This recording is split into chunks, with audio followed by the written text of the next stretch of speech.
You're listening to Community Connection here on KGMI. I'm Crystal King, and I have 3 guests with me today in studio, and they're all representatives from the Ferndale High School Marching Band. First of all, I have Annie Jane. She is on the band council and plays the trombone. Welcome, Annie. Hello. Alex Crapey is also on the band council, and he plays the trumpet. Well, welcome, Alex. Hi. And we also have Linda Fell. She is a parent, and she is with the Band Boosters and also with Trinkets and Treasures, which we'll tell you about a little bit later. Good morning. All right, first of all, let's talk about the competition last weekend. Tell me what occurred. You guys were down in Seattle. We happened to take first in state in our division, which was incredible because normally we compete really tightly the past couple of years with the band who normally tends to dominate our division. And like last year, we happened to tie with them. So this year we were having, really had that competitive drive because we knew what we needed to do, in order to actually step out in front and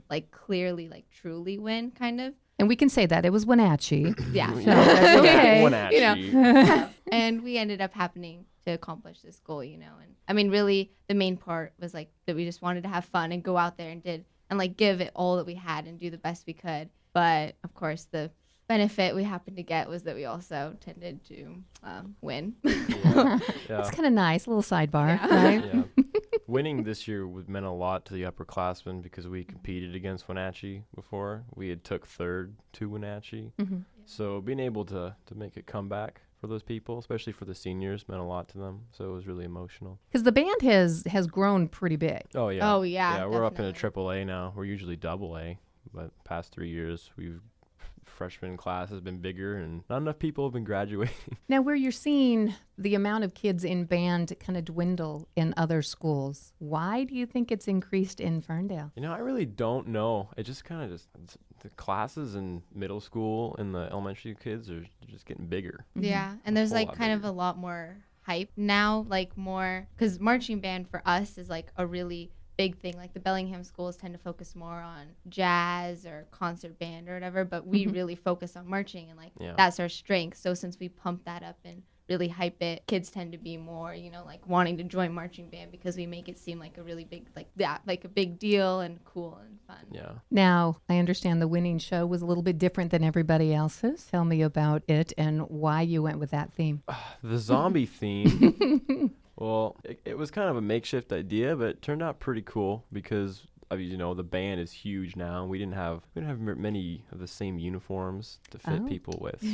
So a band mom came up to Mr. Menifee and said, "Hey, I have this crazy idea. Let's do a zombie show. We could take some of the old uniforms out of storage, rip them up, and it'd be pretty cool." And I guess it kind of grew on him over the course of the year, the season, and it worked out really well. I know a couple of the band kids were a little skeptical about the idea because we thought it was going to be a little cliche and cheesy. Like, we're doing a zombie show. Everybody's doing zombies, Yeah, right? zombies. Yeah. It was kind of like the popular thing at the time, and it's like, why would we want to do a zombie show? But anyway, it really came together. I felt I actually loved the show. Yeah, it was my really- favorite show I've ever had the pleasure to be in. How did you make it different? Obviously, the makeup was amazing. The God. The Tell you makeup. something about makeup. the torn uniforms. I mean, really cool. The first time that we had done full uniform with the show, it was pouring down rain, and all the zombies had bloodshot They were eyes. melting. We couldn't see it all, and it was burning. We learned quickly that some people had some allergic reactions. So after we took the makeup off, we're like, "Oh man, your face is hideous." You don't need makeup, right? I guess it was out of a total of 25 bands from around the state that participated in this competition. A little scary when you're out there, right? A lot yeah. of people watching. Yeah, the Tons of adrenaline, people. everything, just courses, pumping through your blood, and you go out there and you're like, okay, this is it. Like at state especially, it's like, this is it. This is the last time we're performing this. Like you really. Yeah, it was hard to grasp that idea. It's like, we stepped on Vista Middle School's field for our band camp, not knowing where the show was going to go. And we're like, here we are at Auburn, and people are expecting great things from us now. So. And obviously, because I understand you were voted People's Yeah, Choice. People's That's Choice pretty Award. neat. Yeah, big 50. Oh yeah, Yeah. I saw a thing on YouTube. you did. Oh. Yeah, it was really great. Very intricate also on how you guys continue. You're just not standing there and you're marching. You've got a lot of movement Oh, going yeah. on. Oh, There's so much definitely. going on. We added so many visuals this A year. bunch of character work. Yeah. Shout out to Chris Morgan. Yeah. For helping All us the on all the that. staff that helped us out are really great. Now, are you both seniors? We're both juniors. You're- Actually. okay, so you'll be here next year. What are you going to do with the torn uniforms? You can't continue zombie next year, I right? heard that they're going to become pillows. Yeah. What? No, there's an idea. But what are you going to do? I mean, with all this mean- success, also, you're probably going to have more kids coming in. Yeah. You're going to there's need the even- uniform. Even more underclassmen coming in, but that's why we have fundraising coming up. Yeah, that's We the need main reason for fundraising. this, especially this fundraiser. We this can't weekend. be zombies forever because we got to move on. Yeah, It's- gotta move on. It's kind of No. dead, right? It's dead. Exactly. All right, and this is where we're going to talk to Linda Fell. She is with Trinkets and Treasures, and she's going to be helping out with some fundraising. Well, first of all, how much are band uniforms? Well, band uniforms are very, very expensive. You know, we need about $50,000 to buy new uniforms, and the current uniforms have outlived their lifespan by a few years already. So every summer when the kids start band camp and we start fitting them for the uniforms, you know, we're using duct tape and bubble gum to stick them together because they're falling apart.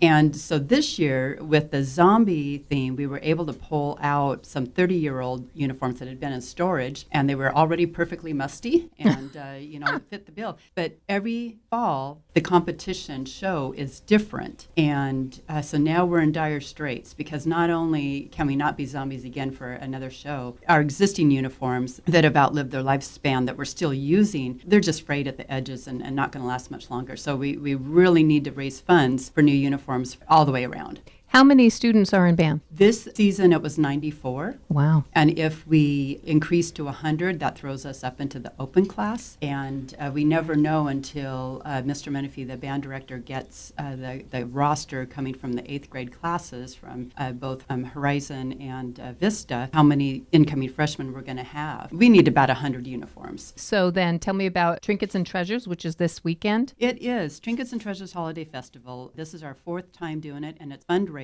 for the band. It's a traditional art and craft show with a little twist on it. We want it to be community friendly, family friendly, so we've got a bouncy house there. We've got a lot of food vendors. We have all the wonderful arts and craft vendors, a few antique vendors. We also have, bake sale. And this year we also will be having a swag sale. We're having a clothing drive, and where the students will earn 12 cents on every pound of clothing donated. And we've got an ornament sale, and we will also have Winnie the Mini horse for pictures and rides. So it's really a community event, and it's sponsored by the Chamber of Commerce. You know, it's just really evolved into something really fun. And we do have the gingerbread house contest as well.